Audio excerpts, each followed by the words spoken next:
Good Wednesday afternoon, guys. My name is Jerry Miller. Welcome to the I Love CVille Show. Thank you for joining us. We are live in Charlottesville, in the Commonwealth, in the country, in the world, on the I Love CVille Network. So much we need to cover today on today's program. We're going to highlight schools and teachers making a push to virtual learning. That's something that undoubtedly would be the lead of the show on just about any other day, except for when 25 business owners on the Charlottesville downtown mall reach out to me in what is roughly a 36-hour period, asking me about what appears to be a gambling parlor coming on the Charlottesville downtown mall. So when a lot of the Downtown Business Owners Association, when much of the Midtown Owners Association, and when folks at the University of Virginia are contacting me in voracious fashion over a 24-hour period of time, I start asking questions. And I'm going to have some answers for you today on the I Love CVille Show. We're live on 12 Facebook pages. We will syndicate today's show for 2 weeks across the I Love CVille Network. This network reaches 253,000 people. And it does it through Spotify, through Apple Podcasts, through iTunes, through a daily e-newsletter that goes out to 135,000 inboxes, the third largest Instagram community, 17 Facebook pages, 17 Twitter accounts. There's no media outlet reaching more people in this community than what we are doing here at I Love CVille, because we understand the concept of this. We're an advertising agency, 114 clients on our roster, from New Providence, New Jersey, where I have a satellite office, to Asheville, North Carolina. Our heart and our headquarters in the building we own on the downtown mall in Charlottesville. Another reason I have skin in the game and why this story is important to me about a potential gambling parlor coming to the downtown mall is because I have skin in the game just like so many other people in downtown Charlottesville. We're all part of the same supply chain. A lot of clients make this program possible. Animal Connection, moving from McIntyre Plaza to Ix Art Park. We love working with Animal Connection. We love working with Cameron Limousine. Ted Anderson's at Anderson Seafood. We love working with Interstate Pest and Service Companies, Scott Wagner Chiropractic and Sports Medicine. How about Interstate? For 4 generations, this family and this team and this business has made Charlottesville better for all of us. They're committed to team members and to you alike. Interstate Pest and Service Companies and Scott Wagner, guys. It's physical therapy, it's sports medicine, it's chiropractic care. Dr. Wagner changing people's lives. We have a lot of stories for you. Jeff Bezos may be interested in the Washington Redskins. We have Richard Averett, who I interviewed yesterday. He was instrumental in fighting Goliath, Dominion Energy, in a pipeline through Nelson County. The Davids won, and the Davids won even more today. Richard Averett reached out to Berkshire Hathaway and asked the company, what is your plan, or what are you doing with this pipeline now that you've made purchases from Dominion? An update for you here on the I Love CVille Show. We'll talk with Shannon Gillikin, kindergarten teacher at Jackson Villa, who created a letter that was endorsed by over 150 teachers, a letter presented to the school board on Monday. A letter from teachers asking leadership to consider pivoting to an all-virtual learning environment for the fall and spring semesters, all virtual. Teachers are concerned about their health and safety. I think it's important for us as a community to stop looking at teachers as childcare and stop realizing that these men and women are extremely educated people that are shaping the next generation. And if they have trepidation, concern, or if they're worried about going into these antiquated buildings with poor ventilation, buildings that perhaps are not clean like they should, certainly with kids running around with germs, if they're concerned about PPE, if they're concerned about hand sanitizer, if they're concerned about kids wearing masks, we have to listen. In what profession, name one, where the boss says to the employees, you have to sign this contract, and in this contract it says, you can come to work, you have to come to work, you may get sick if you come to work, but if you come to work and you get sick, we're not liable for you. It is what it is. That's what teachers are being expected to do. So we'll be open-minded to a virtual learning environment, despite the Secretary of Education saying in-person education is a must, despite the largest association of pediatrics saying we should make a push to in-person education, and despite what we're seeing from private schools across Charlottesville and Central Virginia, an uptick in enrollment. We're at a crossroads of historical proportions I don't think Charlottesville has ever seen. it last saw a historical crossroads like this in education during segregation. That's the last time we have been at a crossroads of this magnitude in Charlottesville when it's come to our schools. It appears there are a lot of challenges ahead, and we'll talk about those challenges with a mother of three and a kindergartner in our city schools, and undoubtedly a leader in the teacher community. But first, the headline that I think everyone on social media is talking about. Let's put the photo on screen. This is from Inside Prime 109. We are live on 12 Facebook pages right now. Photo on screen, please. So I'll let you know what I know, and it's not much. And the Prime team upset that this story is coming out before they could manage the perception and place the story out how they wanted to. But you know what? I started the program.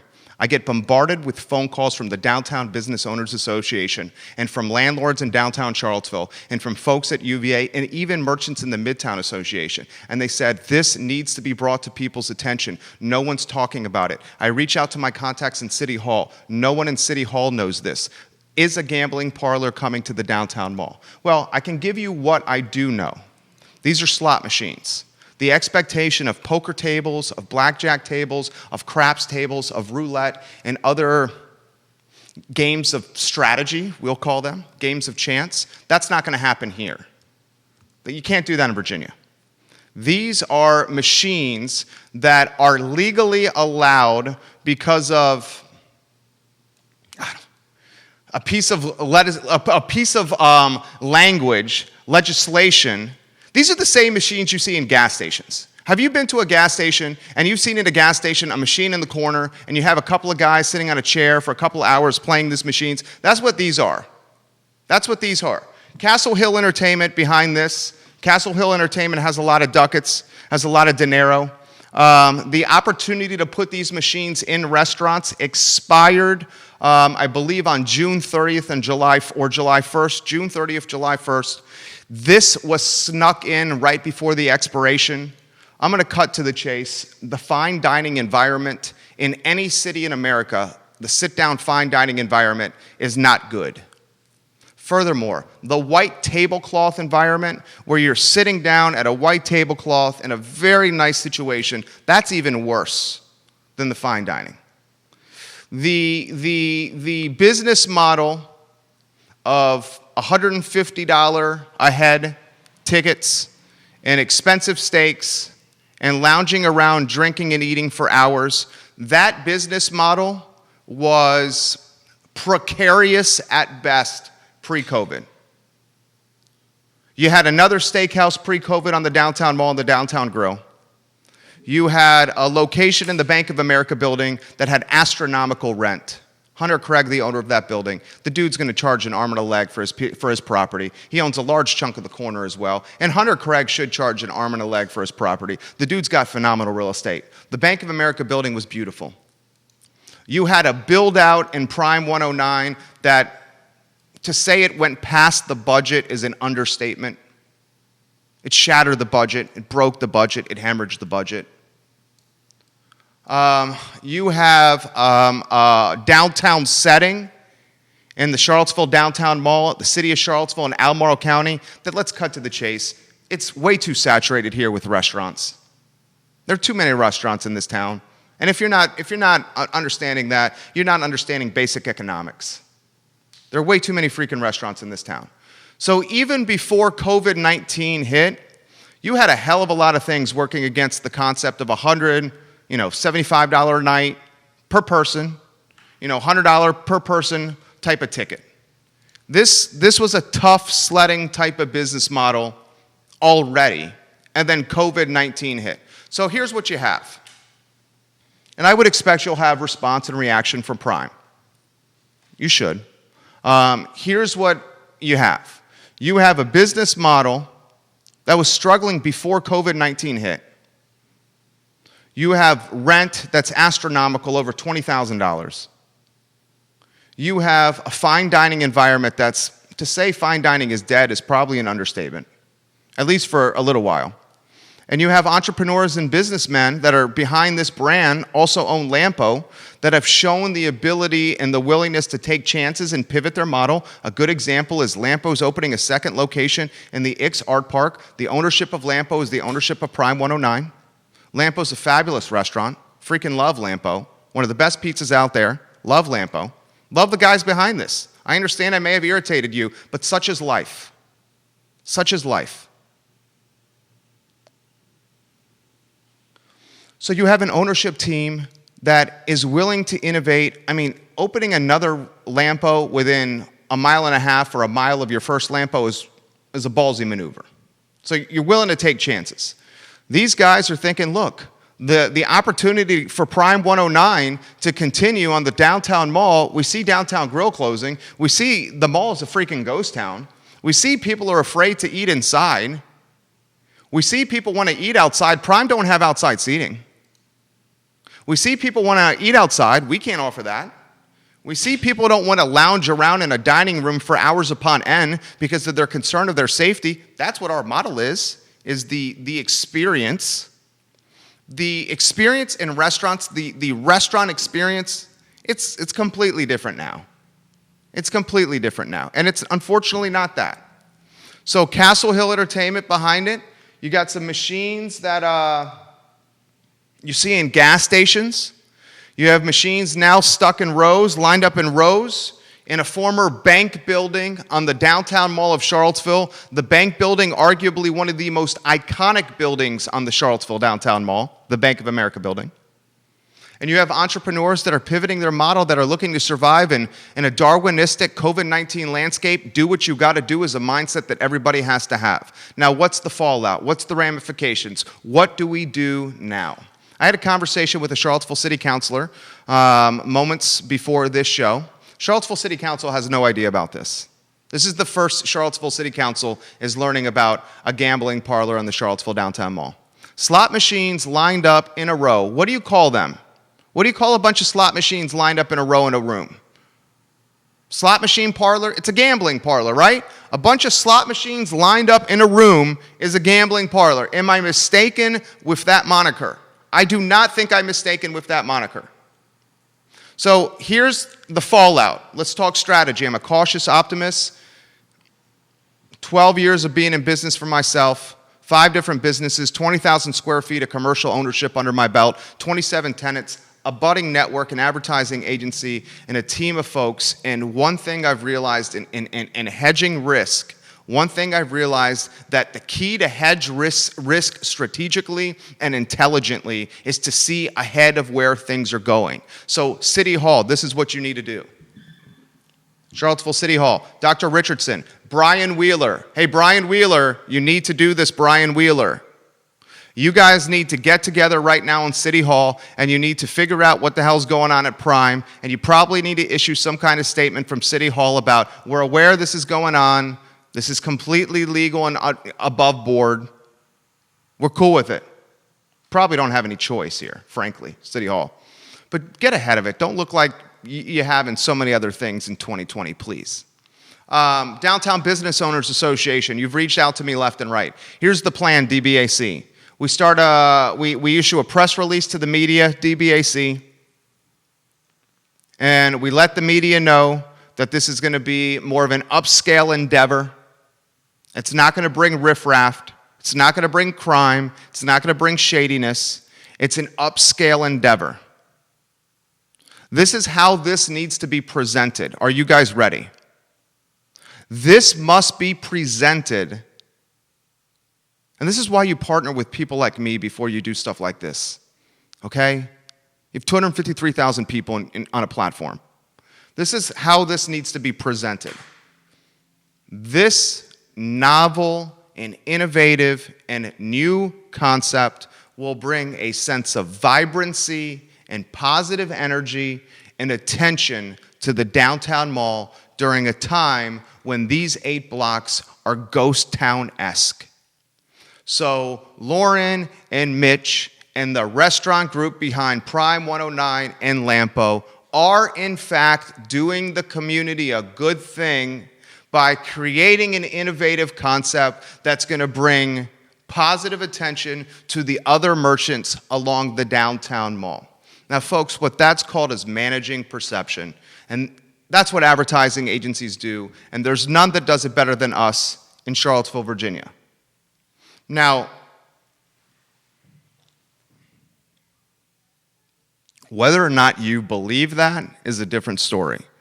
Until the proverbial you-know-what hits the fan, perception is still reality. And I walk the 8 blocks just like everybody else, and it's a ghost town. So maybe a concept like this will drive vibrancy and energy. And maybe you will get the fraternity guys and gals from UVA coming here and spending daddy's money and using mommy and daddy's credit card. And that'll be good. And I can assure you, Prime and the downtown, I can assure you this ownership group has figured out a charitable partnership of some kind. Please, dear God, Lauren and Mitch, tell me you have a charitable partnership here. Please tell me you have a charitable partnership. If you don't have one, freaking find one. Get a charitable partner, a nonprofit, put the charity attached to this business model, and say, we are going to drive energy, vibrancy, and life to a 8-block radius that is otherwise forgotten. And a portion of the proceeds are going to go to the Blue Ridge Area Food Bank. A portion of the proceeds are going to go to the Charlottesville City Schools. A portion of the proceeds are going to go to whatever.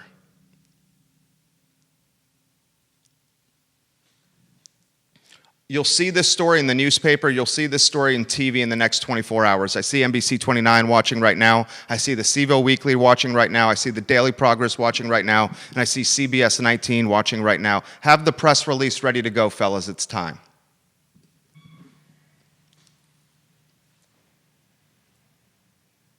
Did you ever think you would see a day and a time in Charlottesville, Virginia, when the historic Bank of America building, an iconic building on the downtown mall, would be converted from a luxurious 5-star steakhouse to a gambling parlor featuring machines that you see in gas stations across the city in Albemarle County?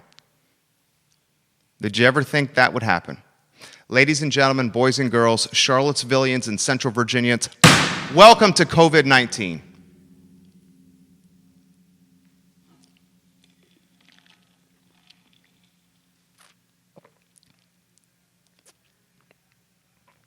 It is a crazy time we live in. A crazy time we live in. And this can all be handled appropriately until the first bit of trouble spills out and the stereotype and stigmas that are associated with parlors are manifested before our very eyes on the cobblestone brick streets of downtown Charlottesville, Virginia. Judah Wickhauer is our director, guys. I'm going to head now to Shannon Gillikin, and I have 12 Facebook pages streaming this, and Instagram streaming this, and comments coming in left and right. So we'll get to your questions and comments momentarily. Before we do, I need to reach out to a kindergarten teacher from Jackson Via Elementary that is having a huge impact in our community. And Judah, we have her on the line. Give me a thumbs up when we can welcome Shannon to the show. Shannon, you are live. Thank you for being a leader. Thank you for joining us. We're going to spend 20 minutes talking about two of your favorite topics, education and children. You're a star with that. The show is yours, my friend. Who is Shannon Gillikin? How about an introduction? Sure. So I was actually born in Charlottesville. I moved back here after I graduated from college, and I have been teaching in the city schools for over 10 years. Blessed to have the infamous Matthew Gillikin as my partner, and we have 3 awesome kids. So that's me in a nutshell. She's a teacher. She has 3 children. Great guy in Matthew, but we're not talking about him for 20 minutes. We're talking about this here. All right, so I was blown away when I read that letter, and I'm even getting choked up now. You and a colleague at your school come up with the concept of doing some organizing and presenting a letter to the school board. I'm going to get out of your way. Give us the flip book of what happened over the weekend. Sure. So the last week has kind of been a whirlwind. It really started out with just texting with a friend. Tess Krovets has been an amazing partner in this. And the more we talked, the more we realized we had more people to talk to. And before we know it, we were in this conversation with over 20 teachers from all over the school. And we realized, while we were advocating for each individual to reach out to the school board, to contact them, to make their individual voices known, we realized maybe we could capture more voices with this kind of open letter concept. So that's how we got the ball rolling. And all those teachers contributed to the questions at the end that we think are super important. And I was, privileged enough to be able to write the body of the letter and to send it off. So I remember going to bed the night we were going to send it out and the night before. And I was like, well, I hope we get 50 people to sign it. So we have over 150 right now. And that was in about 48 hours before the school board meeting happened. So I'm very proud of our staff. It wasn't just teachers. It's signed by all levels of our staff at city schools, and I'm thankful for them participating and using their voices. I mean, this is the value of community here. Two teachers get together. She's a fantastic writer. The letter becomes not only a topic for the school board, but on the front page of the Daily Progress, on the 6 and 11 o'clock news of all the newscasts. We've been talking about it for a week on this show. It's everywhere. So what are the asks from the letter? What do we want? Yeah, so we had, our main ask was that the school board consider pivoting to virtual learning now in a proactive rather than a reactive way. So, in March, we closed on March 13th and we never saw our students again. And it was such a scramble, such a steep learning curve for everyone, for kids, for parents, for teachers. No one wants to do that again. No one. And so we know that there's probably the inevitability of having to close at some point. So do we want to open in person and constantly bounce back and forth? Or do we want to be brave and courageous and lead the state in saying, you know what, the governor's made some choices here about prioritizing bars and restaurants over our children. So we're going to prioritize our children and keep them safe, keep our teachers and staff safe. So that was our number one ask. Another one was that people would advocate on the state level. Our governor is in charge of the conditions under which we have to do school. So let's make those conditions as safe as they can be. We also asked that the school system go ahead and start reaching out to community partners. How can other people in the community, small businesses, people with spaces, like the Boys and Girls Club has been amazing, or just bigger spaces in the community that could be available in some capacity, whether that's childcare or a virtual learning space, things like that for our kids. And so those are, the things that we're asking for from the school board. And they were very responsive to those things. The empathy you guys feel for others is obvious. The empathy we feel for you as teachers is very tangible, even more so now with COVID.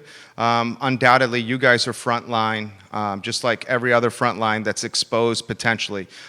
Throw this to you, and I'm going to get out of your way. Parents need schools a lot of times for them to go to work, especially the households where two parents work. Anywhere you want to go there.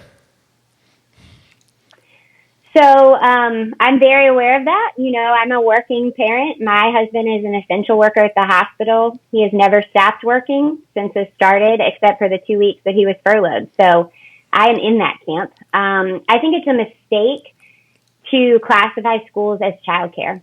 I think our country has far too long relied on them as childcare. And I also would like to say that affordable childcare options has always been a problem, even before COVID. It's just affecting different people now. And so now they're concerned about it. And I think we need to look to communities that we typically see as less resourced and see how creative and genius they are at having solved this problem. Affordable childcare has not been available to much of our community for decades. And they have figured out how to go to work. So a lot of times we think, oh, if we're wealthy or have a PhD, we have answers. Guess what? Other communities have better answers. So I think we really need to be seeing how people who have solved this problem in a grassroots way and going to them for answers, going to different people than we typically listen to. The second thing is, if you're a small business owner, if you're a law firm, if you're whatever, if you're an employer, you need to step up. Too often, being a parent is secondary in the eyes of our employers to being an employee. You need to provide childcare supplements. You need to provide flexible scheduling. You need to empathize with your employees and stop putting the burden on the women of our society to provide childcare and to the schools. Step up. That was a hot take right there. Turn that into a sizzle reel for tomorrow's show. I love that take right there. How about you guys hit the like button for Shannon Gillikin on that take right there? All right, let's throw you a question. You have so much perspective to offer here because you're a kindergarten teacher and we're wondering how kids are going to be able to wear a mask in the classroom. You have so much to offer here because you're a mom of 3 kids. So literally what you are proposing is actually making your life more difficult because your life in a lot of ways would be easier if your kids were learning in a classroom, because then you could do your job and come home and be a mom. Now what you're going to have to potentially do is teach kids, your students, and also make sure that your 3 most precious people to you are also learning at the rate that you want them to learn. So this is a harder world for you. How about this as a mom? Yeah. Can you give some insight to moms and what mom and dads, what parents are going through, the parent side? Yeah, I think it's important to emphasize parents. Too often we say, Mom, how are you going to solve this? There's a reason we use the word partner. I just made that mistake. Partner. I know. I'm sorry. You called me out. Calling you out. Thank you. Yeah, it's super hard. And, this spring from March to June, I was doing that with my 3 kids at home. And I would say there were bad days. Even though I'm trained to do this, my dining room was full of pocket charts and manipulatives and visual schedules for my kids. And there were days where it was really tough. And I think we just need to acknowledge that. I think we need to have a lot of grace with ourselves as parents and to know that you don't have to be perfect at this and that everyone needs to do the best that they can. I'm not looking forward to teaching from my dining room. I would much rather be in room 9 at Jackson Via. It is my magical place. It is my happy place, and I miss it.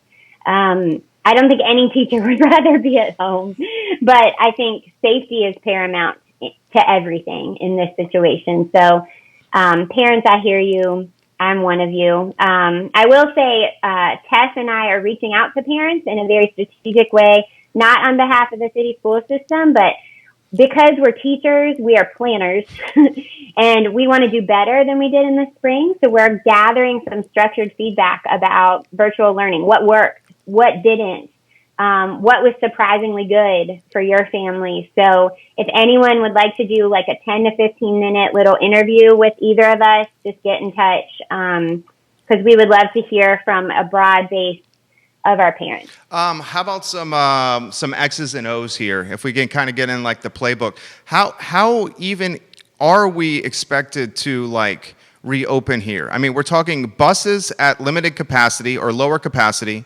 We're talking about spreading kids out. I mean, I just saw now that maybe 3 feet is the accepted distance. But if I tell my kid, and he's if I told my kid, and he's only 2, and you know this better than I do, you have to stay 3 feet away, he would be in my lap. So if we tell him to stay 6 feet away, that's really 2 feet. So lowering it to 3 is absurd to me. I'm seeing the Secretary of Education saying this has to be in person. I'm saying Donald Trump trying to bluff by pulling federal funding. Last I checked, public schools weren't really funded so hard at the federal level. It was more at the state level. This is being politicized, and it stinks. Yes. Thoughts on that topic? Well, make no mistake, public school systems have always been a political tool or issue. That's not new. So I will say that. I mean, I think I've seen a lot of parents say, well, how can my kid wear a mask? How can they stay 6 feet apart? And the answer is we teach them. Our kids are remarkably adaptable to so many things. And do I wish that my kids didn't have to learn the term social distancing? Yes. Do I wish that my 3-year-old didn't touch something and go, oh, that might have the virus on it? Absolutely. That breaks my heart. However, I think we're selling our kids short. I have seen kindergartners learn to do incredible things.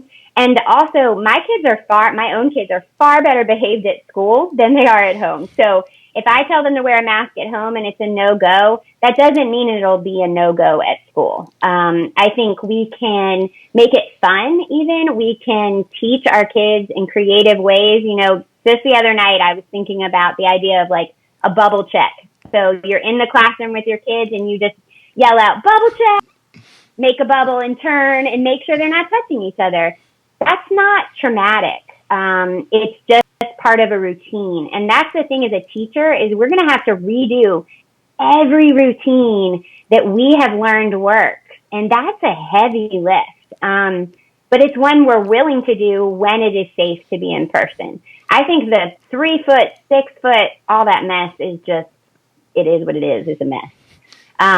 I think we would be silly to not have kids wear masks. You know, in March, there were people saying, oh, masks don't matter, masks don't matter. And we have literally learned that it is one of the best ways to prevent transmission. So again, let's be proactive and not reactive. I love that. I love that. All right. So here's the hardest question I'm going to ask you.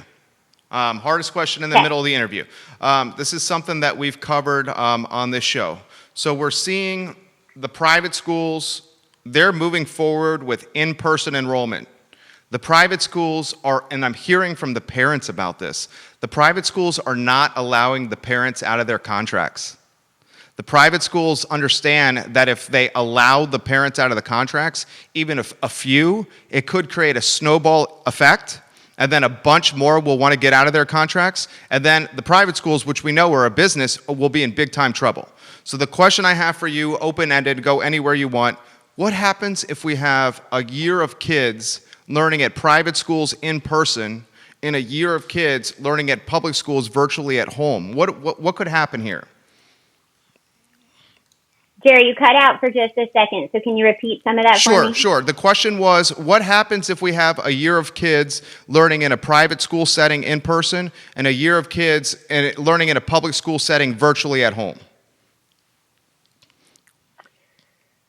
I mean, I'm seeing a lot of people point to this kind of fear of, well, what if people leave for the private schools? And I just want to say, first of all, we're in a pandemic. Everybody's got to make tough choices. However, every student who leaves for private school and homeschooling, our school loses that funding tomorrow for this year's budget. So the choice that families make to remove their student is not just a choice that benefits their child, it's to the detriment of other children. I'm going to throw that out. That's a good point. I think that, first of all, I'm not in competition with private schools. I refuse to be. They are different situations. They're different numbers. They're completely different populations. I am 1,000% in support of educating all children. Private schools don't do that. They don't take kids who have significant special needs. Obviously, there's an enormous financial barrier. You can't compare the two things. Now, that said, are the richer going to get richer in this? They sure are. And I'm super concerned about my kids and my families and the impact on our schools. And I am super proud of people who are choosing to remain committed to public schools when something is hard. So, you know, families make your choices. Private schools, you do you. You're not us. That was legit. That was honest. I appreciate that honesty here. Throw this question to you. What happens if they say we got to go in person? So hopefully what happens is that we have significant safety measures in place. I think that Dr. Atkins, our superintendent, and her team around her are just crushing it. The list of questions grows every day, and it changes every day. You know, they get guidance every morning from the CDC that changes. It just changed yesterday. We just had a 5-hour school board meeting about being 6 feet apart, and now we're supposed to be 3 feet apart. So I just want to give them a shout out. They are crushing it. They are being creative, and they're working overtime. And our school board members have been phenomenal. They are responsive. They're listening to the community. They are in an impossible situation. So I think if we go in person, we try and do the best plan that is the safest, not the one that gives parents the most childcare. What is the safest? And I think we need to look at the fact that a lot of our schools don't have windows that open. My school doesn't have a single window that opens. I have no air in my classroom. We need to understand the environment we're being asked to be in. So I think the best case scenario looks at small class sizes so that kids can be distanced, and that those are self-contained pods, so that I would be with one set of kids always, and I'm not switching with somebody else. We got to get creative about how our kids continue to learn art, music, PE, library. They need those things. Those are not afterthoughts. They're core to our curriculum. And we need parents to get on board. We need you to not send your kids to school when they're sick. We need you to put a mask on your child and to start teaching them now that this is for the benefit of everybody.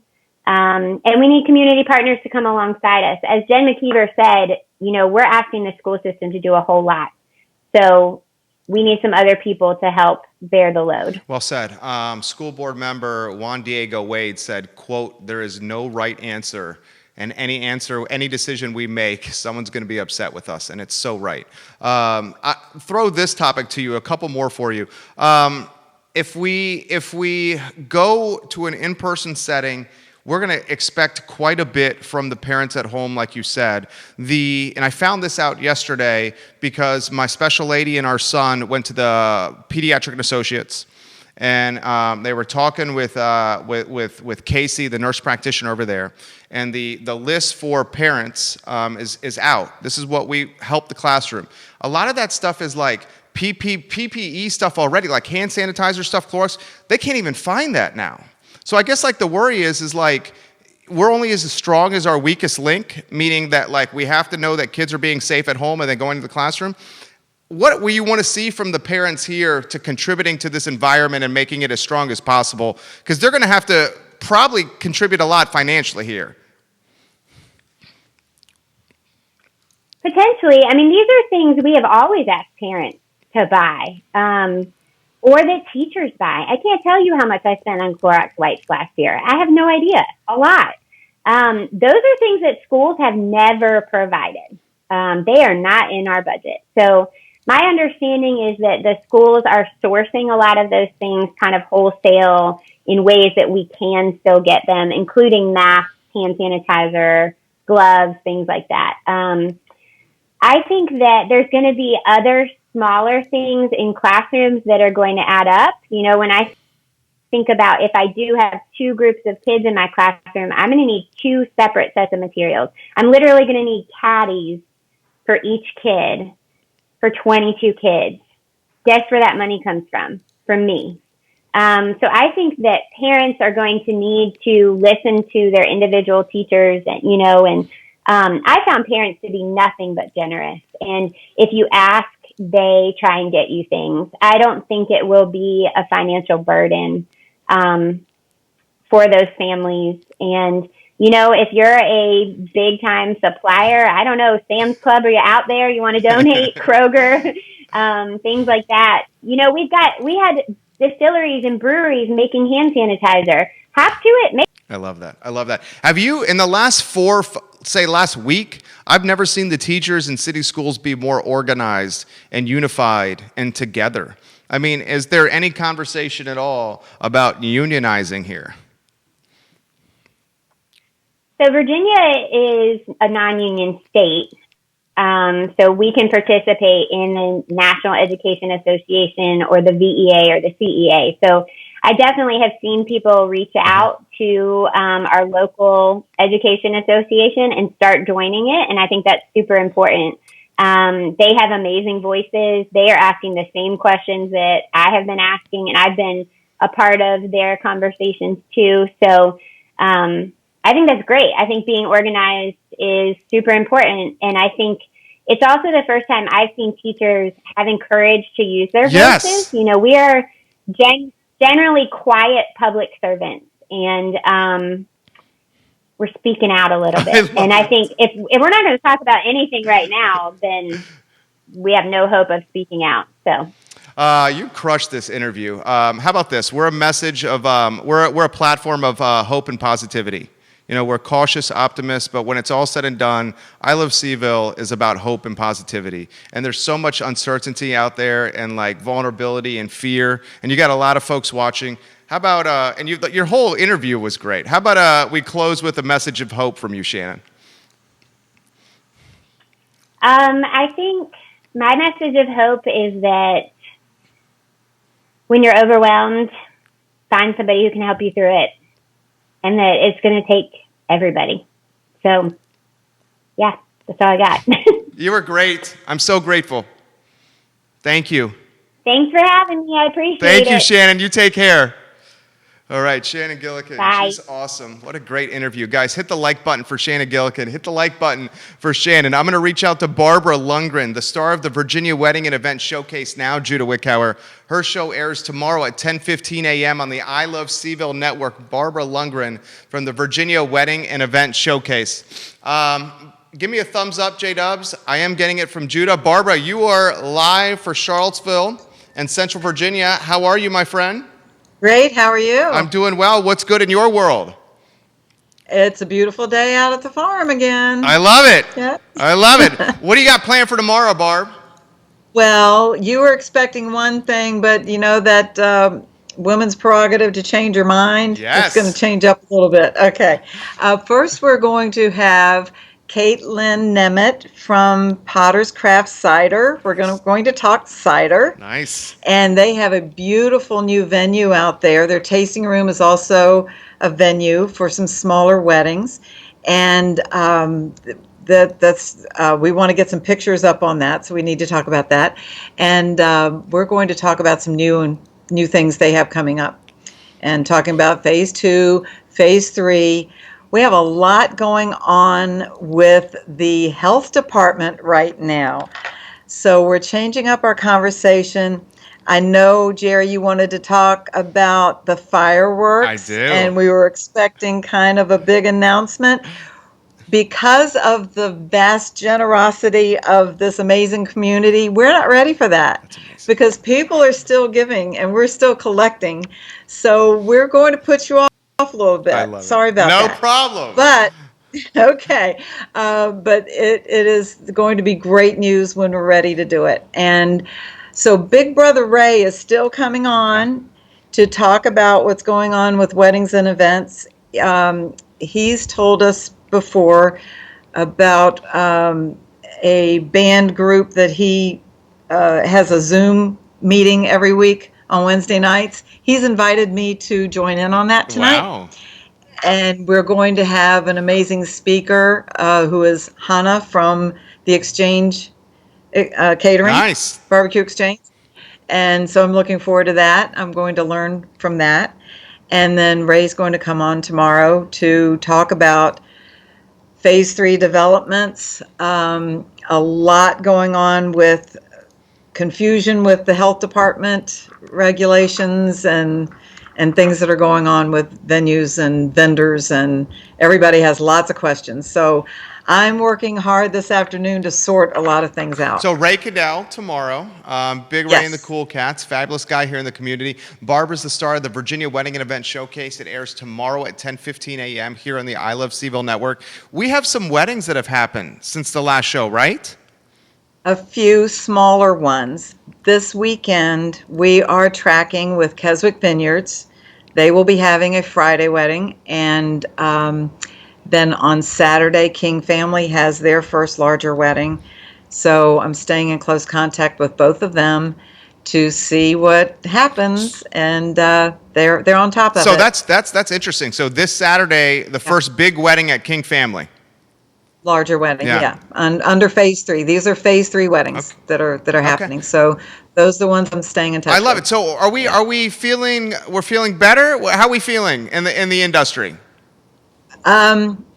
We're feeling pretty good, but the health department is very confused. As we talked about a couple of weeks ago, the phase 3 announcement did not address weddings and events. So it's been quite a scramble, and we're getting bits and pieces of information. And if you call into the health department, one person gets this answer and this person gets that answer, and it's really getting confused. And that's what we're trying to sort out right now. Also have the issue with the hotel rooms, don't we, Barbara? We still do. Are you on top of that? I tried. I thought you were leading the charge here. I'm busy with this. We need the University of Virginia to make an announcement for the fall football season. If we do not have fans at Scott Stadium, that will open up thousands of hotel rooms that the wedding and event industry in Central Virginia can then leverage potentially to add more weddings to the calendar. Is that safe? Need that. We need that. We need that. You're awesome. Yep. I will see you tomorrow. Yes, I'll be here. I'll be there. I'll be seeing you. Okay, you have a good one, Barb. You too. Thank right, you. Barbara Lundgren, Bye. guys. 10:15 tomorrow morning right here on the I Love CVille Network, the Virginia Wedding and Event Showcase. We're doing about 14 hours of live programming every week. So let's get to some headlines. We'll get to some comments as well on the show. Shannon, you crushed it, by the way, if you're still listening. Shannon Gillikin of Jackson Via, we are lucky that you are a teacher in this community. I'm going to emphasize that again. We're lucky that you are a teacher in this community. And I'm going to say this. It's time that we start looking and considering and embracing and championing and putting on pedestals our teachers.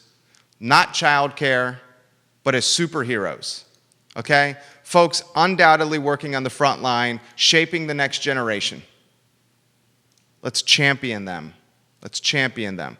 We'll go to comments. Ray Cadell. My folks in that group from all over the country, he says, it's going to be a good show. Bashir is watching from Bashir's in the downtown mall. He says that was an absolutely fantastic interview. Grace is watching from Crozet. Please tell this to your guest, Shannon. She did a great job. We are all in the same boat together. Give it a like and a share on any of the streams you are watching. Rachel Caldwell says, so proud to be a friend and colleague of an amazing educator named Shannon Gillikin. That's from Rachel Caldwell. A lot of comments coming in about the gambling parlor that is coming to the downtown mall. Let's put this back on screen, Judah. And I think we may even end up closing the show with this because I have what appears to be 30 or 40 comments here. This is what I know if you're just tuning into the show. This photo from inside Prime 109.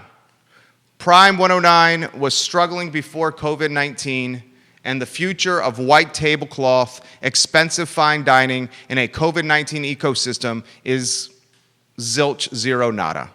Okay? On top of that, you have a downtown corridor that has no foot traffic right now, and you have arguably one of the highest rents in Charlottesville with Hunter Craig's Bank of America building. As a result, over the last 24 hours, I'd say at least 25 business owners in the Downtown Business Owners Association, at least 25 people, individual business owners in the DBAC, have reached out to me about this. I've had folks in the Midtown Merchants Association reach out to me, and professors at the University of Virginia reach out to me asking what the heck is going on in downtown Charlottesville and if a gambling parlor is indeed coming to the downtown mall. So, boys and girls, what I know is Castle Hill Entertainment has got a lot of street cred. What I know is they're the folks behind the machines. What I do know is the deadline to allow something like this in restaurants was, I think, June 30th or July 1st. This just squeaked in. What I do not know, and I'm going to emphasize this again, what I do not know is whether or not this is grandfathered year after year or whether this is just a 12-month calendar run. I still have pretty much every media outlet in Charlottesville watching the show, as they do every single day. And I would expect we will see this story in the newspaper and on television in the next 24 to 36 hours.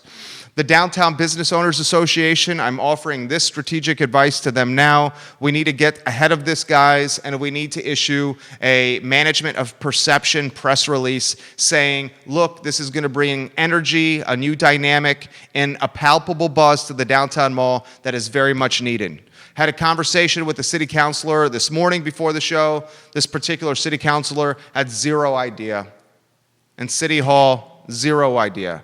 I would expect we'll see an announcement from City Hall in the future about this as well.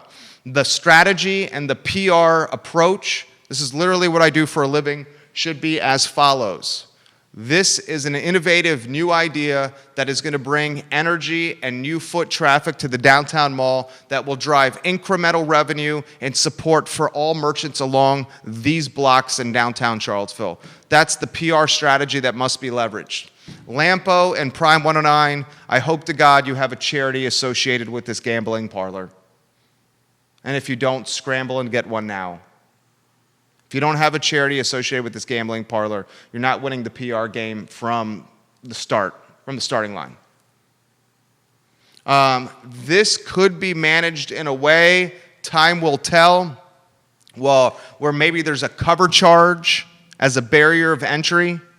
I would expect you're going to need a barrier of entry of some capacity here. Maybe that is a cover charge. I've known in the past that dress codes at establishments in the city of Charlottesville have not gone over well with the community. So I would advise everyone of influence and of decision-making power to consider a barrier of entry that is synonymous with a cover charge. Cover charges are reasonable. Cover charges are part of business models. They help cover personnel and overhead. Don't have the barrier of entry be baggy shirts and do-rags and hats and baggy jeans, please. For your sake, listen to me. Please. And now we play the waiting game. Only time will tell if something manifests from this that is crime-oriented or trouble-oriented, like many of the statistics indicate out there. In fact, I think John Kluge posted a statistical response. If you go to my Facebook page, right under the show that's live right now, you'll see where I posted this photo, and you'll see a back and forth where Lauren is calling out the fact that I'm talking about this now. Which it is what it is. John Kluge then writing in the comment section of my Facebook page about historical trends or national data about what gambling does. So if you want some knowledge, head over there and you'll get some information. I want to run some headlines quickly as I head into my 1:45 meeting. If you have comments or concerns or perspective you want to share, please put them in the comment section. Clay says this. This is a good comment from Clay. I just read the skill loophole. So how these are not seen as gambling is that it's managing perception. They're called games of skill. And that's how these gas stations and now Prime 109 is getting around being able to utilize these machines. They're considered games of skill and not gambling. I'm gonna cut to the chase. Okay, can I cut to the chase? If you put money in the machine and you push a button, and that button, the result is generated by the structure of the machine, how much skill is involved there? Okay, I play poker, love playing poker, love playing Hold'em. Hold'em is a game of skill. Poker's a game. Blackjack is a game of skill. There is talents and skill involved with games like this. I'm not judging. I'm trying not to judge you. It's just not the games of skill I choose to play. I choose to play other games of skill. That is all. Aaron King has a comment coming in. Aaron King is the fabulous marketing director and event coordinator at Feast. She's tagging friends on the feed. She's surprised by this. Seth Miles is tagging Jake Miles on this. Matt Nee says, is this the physical manifestation of shut up and take my money? I think it probably is, Matt. Rebecca Hensley says, I'm very happy for you, Lauren Mendoza. I'm willing to bet this is going to be an awesome project. Justin Kinsey wants to know if there are poker rooms. No, there are no poker rooms. Danny Hastings in Scottsville says this is an amazing idea. John Kluge says this is a terrible idea. Michael Plecker says if you think some of the residents are poor now, just wait to see what happens when they gamble away their disposable income here. So this will be something you'll read about in the news, undoubtedly. Let's run headlines as we head to the finish line here. This is something we covered with Shannon Gillikin on the show. Now students can be as close as 3 feet, Judah. Can you get the headline on screen from the progress? And this is coming from the federal level here. So now you can be 3 feet away from your kids in school and not 6 feet? So is this a PR move, the fact that you can make it 3 feet versus 6 feet to make sure school happens? Do you realize that if kids are now legally allowed to be 3 feet away instead of 6 feet, you could conceivably position more kids in a school? So this is a big deal that 3 feet versus 6 feet is the space needed in a school now. Because if it's 3 feet versus 6, you can use more square feet in the school and have more kids learn there. You heard the teacher herself, and I stand with the teachers. And she said no thank you to 3 feet. And I'll tell you what, if you have young kids, and a lot of us do out there, you tell your kid to stand a foot away, he's in your lap. You tell your kid to stand 2 feet away, he's 6 inches away. 6 feet away, he may be 3 feet away. So maybe you keep it 6 because it's going to take a little while for kids to understand the concept of leaving room for the Holy Spirit, if you know what I mean.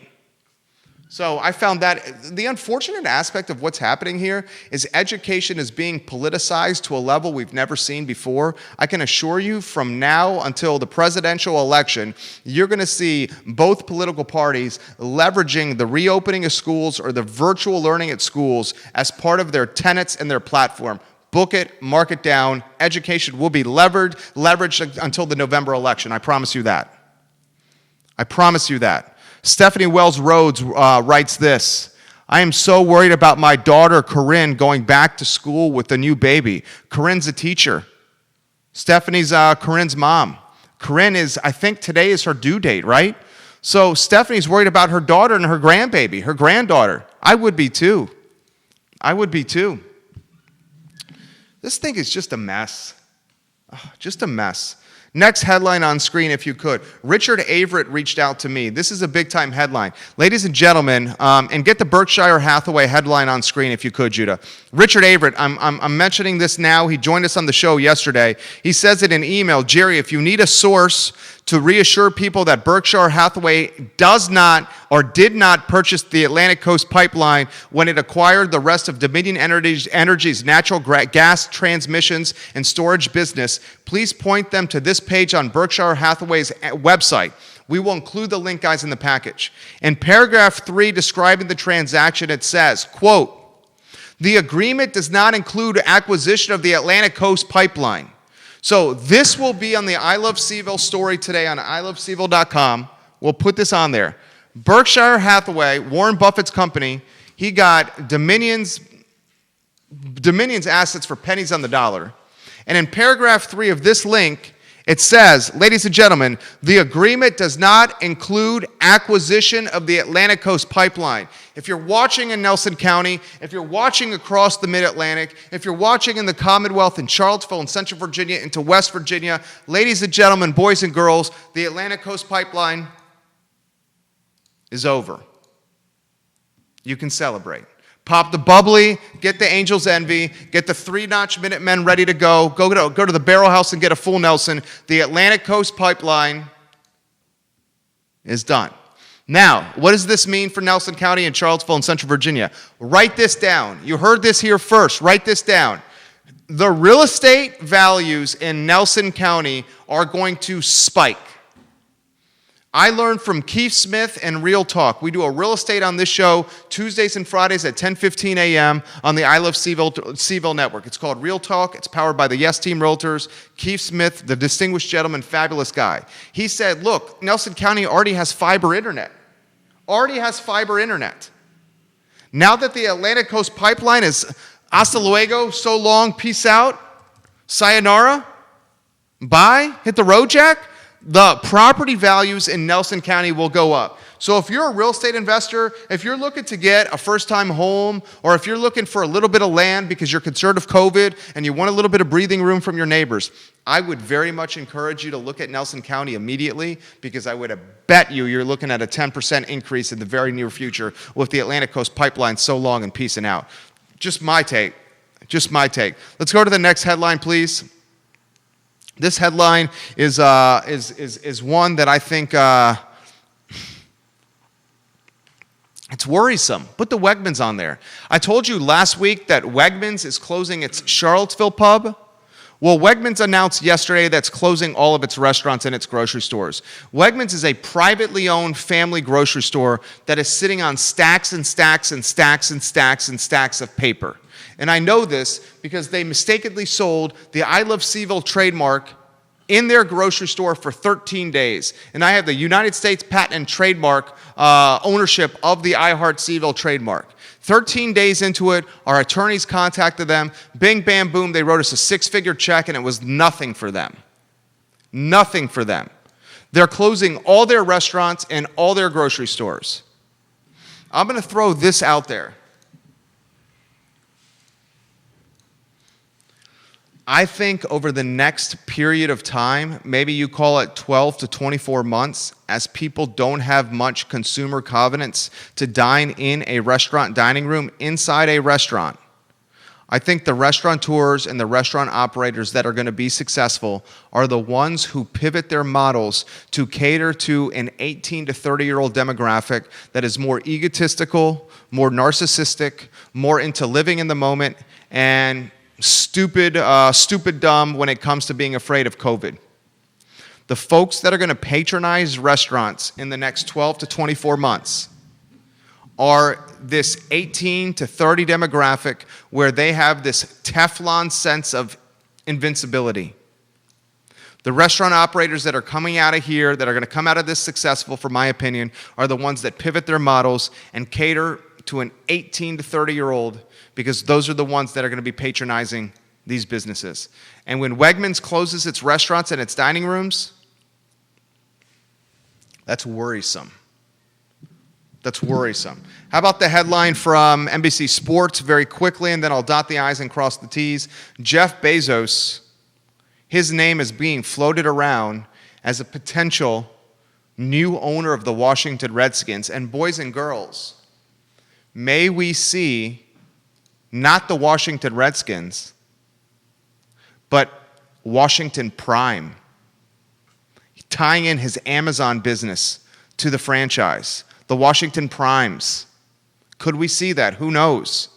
And if you're the National Football League, you without question want Jeff Bezos as a league owner, because then you can negotiate the streaming rights for football games on a robust and ubiquitous Amazon platform. So if you're the league office and Roger Goodell or NFL ownership, hell yeah, you want Jeff Bezos to be the owner of the Redskins. It'll be that much easier to negotiate streaming rights for football games on Amazon's platform. And if you're Jeff Bezos, you have more money than, 3 people? Is Jeff Bezos the richest man in the world now? He is the richest man in the world now, right? Okay, I don't. Does anyone have more money than Jeff? I think he's the richest man in the world. Even after his divorce, I think he's still the richest man in the world. Correct me if I'm wrong on that. But think about what Bezos would own. Bezos would own the Washington Post. Bezos would own Amazon. Bezos would own Whole Foods. And the Reds, he could have so much vertical integration there. Washington Post covering the team, Whole Foods branded merchandise, Whole Foods branded food served at Redskins Park, the team named after his business. I mean, good Lord. And then the streaming rights for NFL games and the Redskins on the Amazon platform, good Lord. The man's taking over the freaking world. Taking over the world. Good show today. Good show today. A lot of people, this is coming in. This is from Chris Stevenson. Jerry, I'm watching in Belmont. I watch your show every single day. You give me more knowledge than I get from reading or watching the news. I had no idea of this gambling parlor, and I agree with you. This is a wait-and-see problem, potentially, for the downtown mall. This is from Laura Monk. Jerry, phenomenal program. Thank you for giving us this knowledge. I know you probably upset some people, but the community deserves to know if there's a gambling parlor coming to downtown Charlottesville. So please ignore the fact that these restaurant owners are upset with you because you're doing what's right for everybody else. I know. Guys, here's what it comes down to. Here's what it comes down to. What we're doing here is about transparency and letting you know what's going on in the community. And when a hell of a lot of people in the Downtown Business Owners Association reach out to me individually, scared and nervous about a gambling parlor, we have to bring it to everyone's attention. City Council didn't even know this was happening. Seriously, I told them today.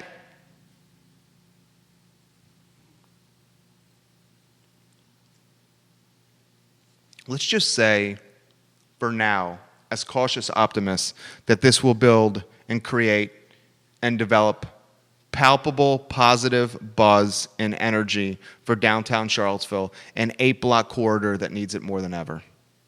And let's hope it plays out that way. Because the folks behind it have a proven track record with Lampo. Not with Prime, but a proven track record with Lampo. So maybe they can make this happen. Time will tell. I'm Jerry Miller. It's the I Love CVille Show. You guys take care.